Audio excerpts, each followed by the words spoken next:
አክብሮታዊ ሰላምታችን በያላችሁበት ይድረስ። የተወደዳችሁ የኢትዮ ፎረም ቤተሰቦች እነሆ የዕለቱን ዘገባዎቻችንን ከዚህ እንደሚከተለው ወደ እናንተ ማድረስ ጀመርን። አበይት ነጥቦቹን በቅድሚያ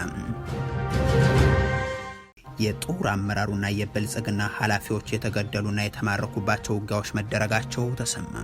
የክልሉ ብልጽግና ደግሞ አሁን ሰላም ላይ ነን የሚል ማብራሪያ አቅርቧል። የድሮን ጥቃቶችና ዘመቻዎች ቀጥለዋል። ዝርዝሩ ተዘጋጅቷል። ይህ በእንዲህ እንዳለ በአማራ ክልል በጤና ባለሙያዎች ላይ እየተፈጸመ ያለውን ጥቃት የዓለም የጤና ድርጅት ዋና ዳይሬክተሩ ዶክተር ቴድሮስ አድሃኖም አወገዙም። ማህበሩ ደግሞ በክልሉ ሐኪሞች እየታሰሩና እየታገቱ ነው ሲል ይፋ አድርጓል። ትሰሙታላችሁ። አብይ አህመድ በተሻረ ህግ ጀነራል ታደሰ ወረደን ሾሟል። የህግ ባለሙያዎች ፕሬዝደንቱ በህግ አይን እንዳልተሾሙ ይቆጠራል ሲሉ ይገልጹታል። ይህንንም ይዘናል። በሀገሪቱ ዋና ዋና ከተሞች ሰልፍ ተጠራ። በምርጫው እየተሳተፈ የሚገኘው ፓርቲ አስቻይ ሁኔታዎች ያልተሟሉበት ምርጫ አምባገነንነትን እንጂ ዲሞክራሲን አያዋልድም ሲልም ገልጿል። ሌላኛው መረጃችን ነው። የሆርሙዝ ወሽመጥ በድጋሚ መዘጋቱ ተነገረ።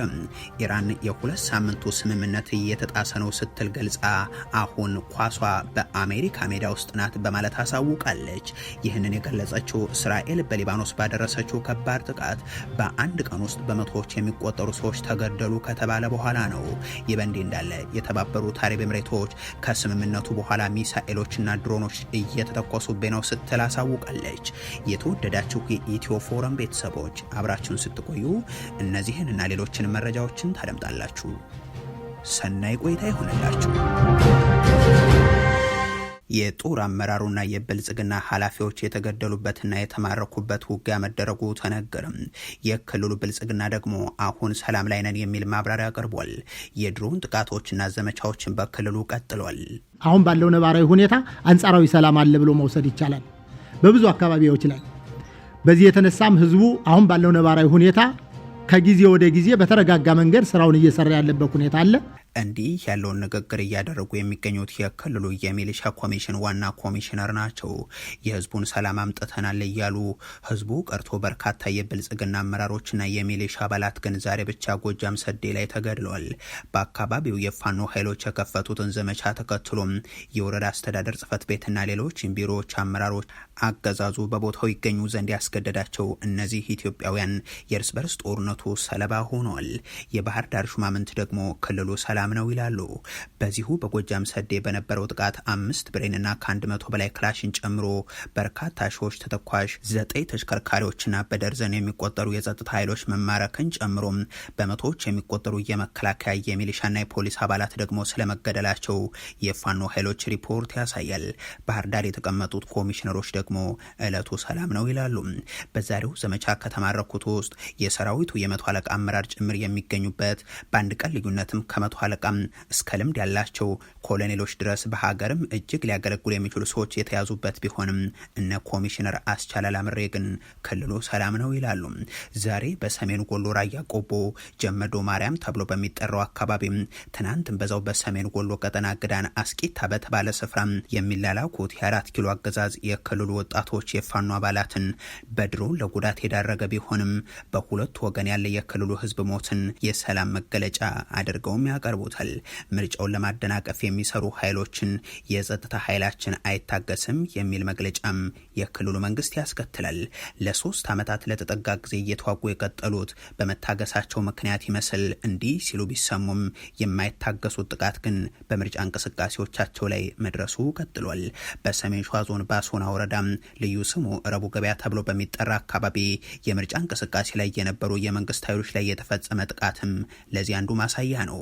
በማዕከላዊ ጎንደር አለፋ አጸደ ማርያም ተብሎ በሚጠራው ስፍራ፣ በደቡብ ወሎ አምባሰል ተራራማ ቦታዎችና ሌሎችም አካባቢዎችም የተኩስ ልውውጦች ተመዝግበዋል። ይህ በእንዲህ እንዳለ በአማራ ክልል በጤና ባለሙያዎች ላይ እየተፈጸመ ያለውን ጥቃት የዓለም የጤና ድርጅት ዋና ዳይሬክተሩ ዶክተር ቴድሮስ አድሃኖም አወገዙም። ማህበሩ ደግሞ በክልሉ ሐኪሞች እየታሰሩና እየታገቱ ነው ሲል ይፋ አድርጓል። በሀገሪቱ በተለያዩ አካባቢዎች በፈረቃ የሚደረጉ የእርስ በርስ ጦርነቶች መልካቸው ተመሳሳይነት ያለው ቢሆንም በአማራ ክልል አገዛዙ የተለየ በሚመስል ሁኔታ የጤና ባለሙያዎችን ኢላማ አድርጎ ጥቃቶችን በተደጋጋሚ ፈጽሟል። ሰሜን ጎጃም ዳጊና ሰሜን ጎሎ ሳንቃ እናቶች ምጥ ላይ እያሉ ታማሚዎች በሕክምና ላይ በሚገኙበት ባለሙያዎችም እነርሱን ለማዳን እየተረባረቡ ባሉበት የድሮን ሲሳይ የሆኑባቸው አጋጣሚዎችም የሚዘነጉ አይሆንም። አምቡላንሶች በተመሳሳይ በድሮን አረር ከነ ባለሙያዎቻቸው ወደ አመድነት ሲቀየሩ እንደ ደላንታ ባሉ ስፍራዎች ታይቷል። ባለፈው ጥር ወር መጨረሻ ደግሞ በክልሉ ርዕሰ መዲና ባህር ዳር ዶክተር ጸጋውን ስሜ የተባሉ ሐኪም ቤዛዊት አካባቢ ወደሚገኘው የመከላከያ ሰራዊቱ የኮማንዶ ካምፕ ከተወሰዱ በኋላ ተገድለው ተጥለው መገኘታቸው የቅርብ ትውስታ ነው። በየሆስፒታሎችና ጤና ማዕከላት ስለምን የቆሰለ ፋኖን አከማችሁ ተብለው የተገደሉ የህክምና ባለሙያዎችም ባለፉት 3 ዓመታት በርካታ ተብለው የሚገለጹ ይሆናሉ። ከሰሞኑ የሆነውም ተመሳሳይ ነው። ባሳለፍነው መጋቢት 24 በሰሜን ጎጃም ዞን ሜጫ ወረዳ አብዮት ፋና ጤና ጣቢያም በስራ ላይ እያሉ ሳሙኤል ግርማና ዮሐንስ የተባሉ የጤና ባለሙያዎችን ስለምን ፋኖን ታክማላችሁ በሚል የመንግስት ወታደሮች ረሽኗቸው መሄዳቸውን በተመለከተ መዘገቡ ይታወሳል። ይህ ክስተት ግን አንድ እንጂ ብቸኛው ሁነት አይደለም። የዓለም የጤና ድርጅት ዋና ዳይሬክተሩ ዶክተር ቴድሮስ አድሃኖም ባሰራጩት መግለጫቸው ደግሞ በክልሉ በጤና ባለሙያዎች ላይ የሚፈጸሙ ጥቃቶችን አውግዘዋል። ዋና ዳይሬክተሩ በአማራ ክልል ሰሜን ጎጃም ዞን የሚገኘው የሰሜን ሜጫ ወረዳ ውስጥ 3 የጤና ባለሙያዎች መገደላቸውን አስታውሰው ድርጊቱን አሳዛኝ ብለውታል። ከተገደሉት 3 ባለሙያዎች መካከል አንደኛው ነርስ ጨምሮ 2ቱ በሰሜን ሜጫ በሚገኘው አብዮት ፋና የመጀመሪያ ደረጃ ጤና ጣቢያ ውስጥ የሚያገለግሉ የነበሩ ናቸው። 3ኛው ደግሞ በአንድ የግል ጤና ተቋም ውስጥ ይሰራ የነበረ የሕክምና ባለሙያ መሆኑንም አንስተዋል። ይህ አሳዛኝ የጤና ባለሙያዎች ግድያ የተፈጸመው በኢትዮጵያ መንግስት ኃይሎችና በክልሉ ታጣቂዎች መካከል በአማራ ክልል እየተካሄደ ያለው ጦርነት ይበልጥ እየተስፋፋ በመጣበት በአሁኑ ወቅት ስለመሆኑም ተብራርቷል። ዶክተር ቴድሮስ በመልእክታቸው የጤና ባለሙያዎች በማንኛውም ጊዜና ሁኔታ ጥበቃ ሊደረግላቸው እንዲሁም የሕክምና እንክብካቤ ለሚፈልግ ለማንኛውም ሰው ህይወት አድን ተግባራቸውን ለማከናወን እንዲችሉ ምቹ ሁኔታ ሊፈጠርላቸው ይገባል ሲሉ አሳስበዋል። በተጨማሪም የዓለም የጤና ድርጅት በተፈጸመው ግድያ ገለልተኛ አካል ምርመራ እንዲያደርግም ይጠይቃል ብለዋል። ጤና ኢላማ ሊደረግ አይገባውም በማለት የገለጹት ዋና ዳይሬክተሩ ከዚህ በፊት በክልሉ በጤና ተቋማትና በሙያተኞች ላይ የሚደርሱ ጥቃቶችን በተደጋጋሚ ማውገዛቸው የሚታወስ ነው። በአማራ ክልል የጤና ባለሙያዎች ጋር በተገናኘ ከሰሞኑ ሌላኛው መነጋገሪያ ጉዳይ ደግሞ የታሰሩና የታገቱ መኖራቸውን የተመለከተ ነው። የአማራ ሕክምና ማህበር መንግስት በክልል ውስጥ የታገቱና የታሰሩ ሐኪሞችና ሰራተኞችን ያለምንም ቅድመ ሁኔታ ወደ ቤታቸው እንዲመለሱ ያደርግ ሲል ጠይቋል። ከቅርብ ጊዜ ወዲህ በሐኪሞችና በሌሎች የሕክምና ባለሙያዎች ላይ እየተከሰተ ያለው ዘርፈ ብዙ ችግር አደገኛ ደረጃ ላይ ደርሷል ያለው ማህበሩ የሕክምና ባለሙያዎች ለግድያ፣ ለስራት፣ ለአፈናና ለስደት እየተዳረጉ እንደሆነም ይገልጻል። የማህበሩ ምክትል ፕሬዚደንት የነበረውና በእንጅባራ ሆስፒታል የአጥንት ቀዶ ሕክምና ስፔሻሊስትና የእንጅባራ ጤና ሳይንስ ኮሌጅ ዲን የነበረው ዶክተር አብርሃም አማረ በዚህ ሳምንት መታሰሩንም ጠቅሷል። አክሎም በደባርቅ ሆስፒታል የማህፀንና ጽንስ ስፔሻሊስት ዶክተር አስማረ ጌታነህ፣ የደባርቅ ሆስፒታል የፋርማሲ ባለሙያ ታደሰ እውነቱ እንደዚሁም የደባርቅ ሆስፒታል ሾፌር መሳፍንት ሰረበ በቅርቡ መታገታቸውንም አውስቷል። መንግስት ያሰራቸውን እንዲፈታና የሚታገቱትን ደህንነት እንዲጠብቅም ጠይቋል። ያገዛዙ የክልሉ ቁሳዊም ሰብአዊም ሀብትን የማድቀቅ ዘመቻ ግን እንደቀጠለ ነው። አብይ አህመድ በተሻረ ህግ ጄኔራል ታደሰን ሾመዋል። የህግ ባለሙያዎች ፕሬዚደንቱ በህግ አይን እንዳልተሾሙ ይቆጠራሉ ሲሉ ይገልጹታል። ጠቅላይ ሚኒስትሩ ፊልድ ማርሻሉን ጨምሮ የአገዛዙን ሹማምንት ይዘው የከበቡትና በክልከላ ውስጥ የከተቱትን የትግራይ ክልልን በተመለከተም ከጄኔራሉ ሪፖርት ማዳመጣቸውን ማሳወቃቸው ይታወሳል። ያን ተከትሎ ደግሞ በልሳኖቻቸው በኩል ትግራይ እየለማ ነው በሚል የጦርነት ነጋሪት ጉሰማ መሬት ላይ ያለውን የልማት ስራ እንደሸፈነው አድርገው እንዲያቀርቡ አድርገዋል። ተናግሯል። በማግስቱ ደግሞ የጠቅላይ ሚኒስትር ጽህፈት ቤት አብይ አህመድ ጀነራል ታደሰን ስልጣናቸውን በአንድ ዓመት እንዲራዘም አደረጉ ሲል ገልጿል። አነጋጋሪው ጉዳይ ራሱ ብልጽግና በሻረው አዋጅ ጀነራሉን ሾምኩ ብሎ መከሰቱ ነው። የጠቅላይ ሚኒስትር ጽህፈት ቤት ባወጣው መግለጫ የጀነራል ታደሰ ወረደ የስልጣን ዘመን የተራዘመው የፌደራል መንግስት በክልሎች ውስጥ ጣልቃ የሚገባበትን ስርዓት ለመደንገግ በወጣው አዋጅ መሰረት ነው። ይህ አዋጅ በፕሪቶሪያው የሰላም ስምምነት መሰረት ሳይሆን የፌደራል መንግስቱ ህግና ስርዓት ፈርሷል በሚል በክልሎች ውስጥ ጣልቃ ገብቶ የሚያቋቁመው ጊዜያዊ አስተዳደርን የሚሾምበትም ነበር። ይህ አዋጅ በትግራይ ተግባር ላይ የዋለው አብይ አህመድ ጦራቸውን ይዘው መቀለ ገባን ባሉ ጊዜም በትግራዩ ጦርነት ወቅት እነ ሙሉ ነጋን ሲሾሙ የተጠቀሰም ነበር። በወቅቱ ጊዜያዊ አስተዳደሩን ለማቋቋም የጸደቀው ደንብ 479 ከፕሪቶሪያው የሰላም ስምምነት መፈረም በኋላ በሚኒስትሮች ምክር ቤት በ2015 የትግራይ ክልል አካታች ጊዜያዊ አስተዳደር ደንብ ተብሎ ተተክቷል። በኋላም የአቶ ጌታቸው ረዳ የስልጣን ጊዜ አብቅቶ ጀነራል ታደሰ ወረደ ፕሬዝዳንት በሆኑበት በመጋቢት 30 2017 ደግሞ ይህ ደንብና አስቀድሞ የነበረው አዋጅም ተሽሯል። አምና አዲስ አዋጅ ወጥቶ በሚኒስትሮች ምክር ቤት በቁጥር 533 አዲስ የማስፈጸሚያ ደንብም ጸድቆ ሁሉም የስምምነቱ ተፈራራሚዎች የተስማሙባቸው ተብለው ተሹመው የነበሩት ጀነራል ታደሰም ዘንድሮ ግን ብልጽግና ራሱ በሻረው ህግ እንደገና ሾምኳቸው ብሏቸዋል። ይህንን ሂደት በተመለከተ ከሿሚም ከተሿሚም በኩል የተሰጠ ዝርዝር ማብራሪያ እስካሁን የለም። በሪፖርተር የተጠየቁት የህግ ባለሙያው አበራ ንጉስ ደግሞ ከህግ አንጻር ጀነራል ታደሰ እንዳልተሾሙ ይቆጠራል ይላሉ። በአዋጅ ቁጥር 359 እና ደንብ ቁጥር 479 ተብሎ ተጠቅሶ ነው ተራዝሞላቸዋል እየተባለ ያለው። ከህግ አንጻር አልተሾሙም፣ አልተራዘመላቸውም ማለት ነው። ምክንያቱም በተሻሩ ህጎች የሚራዘም ስልጣን የለም። እነዚህ ህጎች አሁን በስራ ላይ የሉ፣ ተሽረው ተተክተዋል። በተሻሩ ህጎችና በተሻረ ደንብና በተሻረ አዋጅ አንድ ሰው ሹም ያለው ማለት በህግ አልተራዘመልህም ማለት ነው። ሌጋሊ ስፒኪንግ ማለት ነው። ይሄ ደግሞ ከፖለቲካው የመነጨ ነው የሚል እንድምታ አለው ብዬ አምናለሁ። ይሄ አሁን መንግስታዊ ቧልት ነው፣ ቀልድ ነው የተጻፈው ባይ ነኝ። ምክንያቱም በተሻረ ህግ በሌለ ህግ ተሹመሃል ማለት አልተሾምክም ስለሆነ ወደ ኋላ ተመልሰህ ከጠቀስክ ፕሪቶሪያውን ትተዋል። የትግራይና የህወሓት በተለይ የፌደራል መንግስትና የህወሓት ፖለቲካዊ ድርድርና ግብረ ድምዳሜን የሻረ ነው። ያ ማለት በሌላ አማርኛ ታደሰ ወረደ ሙሉ በሙሉ የፌደራል መንግስት ሹመኛ ለማድረግ የተጠረገ ጥረት ነው። በሀገሪቱ ዋና ዋና ከተሞች ሰልፍ ተጠራ። በምርጫው እየተሳተፈ የሚገኘው ፓርቲ አስቸኳይ ሁኔታዎች ያልተሟሉበት ምርጫ አምባገነንነትን እንጂ ዲሞክራሲን አያዋልድም ሲል ገልጿል። ኢህአፓ አስቸኳይ ሁኔታዎች ባልተሟሉበት ሁኔታ የሚካሄድ ጠቅላላ ምርጫ አምባገነንነትን እንደሚያጠናክር በመግለጽ ለሚያዝያ 30 በአዲስ አበባ፣ በመቀለም፣ ባህር ዳር፣ ጎንደር፣ ሐዋሳ፣ አሶሳ፣ አዳማ፣ አምቦ፣ ድሬዳዋና ሐረር ሰላማዊ የተቃውሞ ሰልፎችን ጠርቷል። ድርጅቱ ያስቀመጣቸው ቅድመ ሁኔታዎች ቢሟሉ ኑሮ አይኑን ሳያሽ በምርጫው ተሳትፎ የኢትዮጵያ ሕዝብን ከቀጣይ መከራና እልቂት ለመታደግ ኢትዮጵያም ከተደቀነባት የመፍረስ አደጋ ለማዳን የበኩሉን አስተዋጽኦ ለማበርከት ሙሉ ዝግጅት አድርጎ እንደነበር አንስቷል።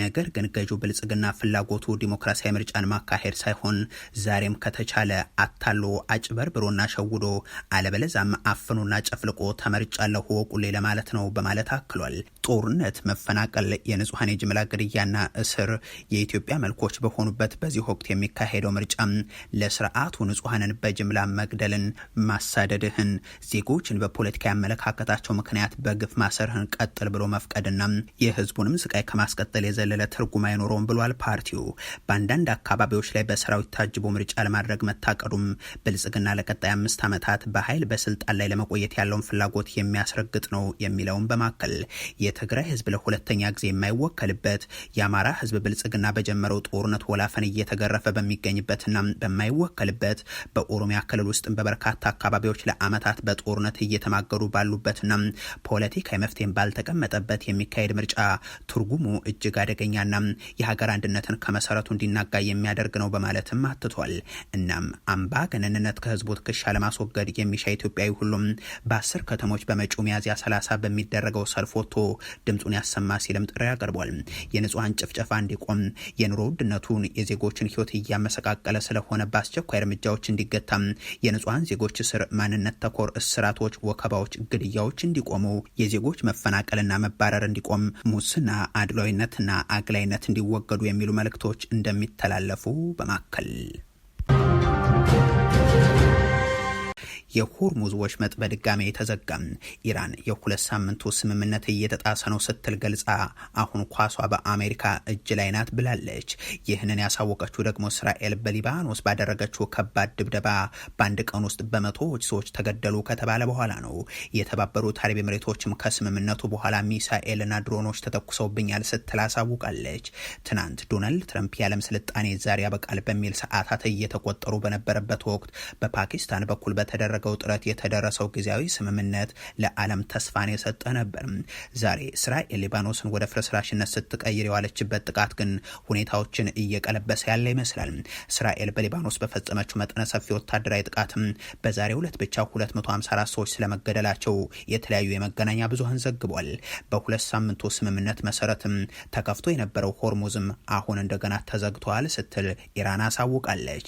የፋርስ ዜና አገልግሎት እንደዘገበው ከሆነም ቴህራን በስትራቴጂካዊ የውሃ መስመር ላይ የመርከቦች እንቅስቃሴን ያገደችው እስራኤል ጦርነቱ ከተጀመረ ወዲህ ከፍተኛ የተባለውን ጥቃት በሊባኖስ ላይ ማድረሷን ተከትሎ ነው። የኢራኑ የውጭ ጉዳይ ሚኒስትር አባስ አራግቺ ቀደም ሲል ባደረጉት ንግግር ለቀጣዮቹ 2 ሳምንታት ከኢራን የታጣቂ ኃይሎች ጋር በሚደረግ ቅንጅት በሆርሙዝ ሰርጥ በኩል ደህንነቱ የተጠበቀ ጉዞ ማድረግ ይቻላል ማለታቸው የሚዘነጋ አይሆንም።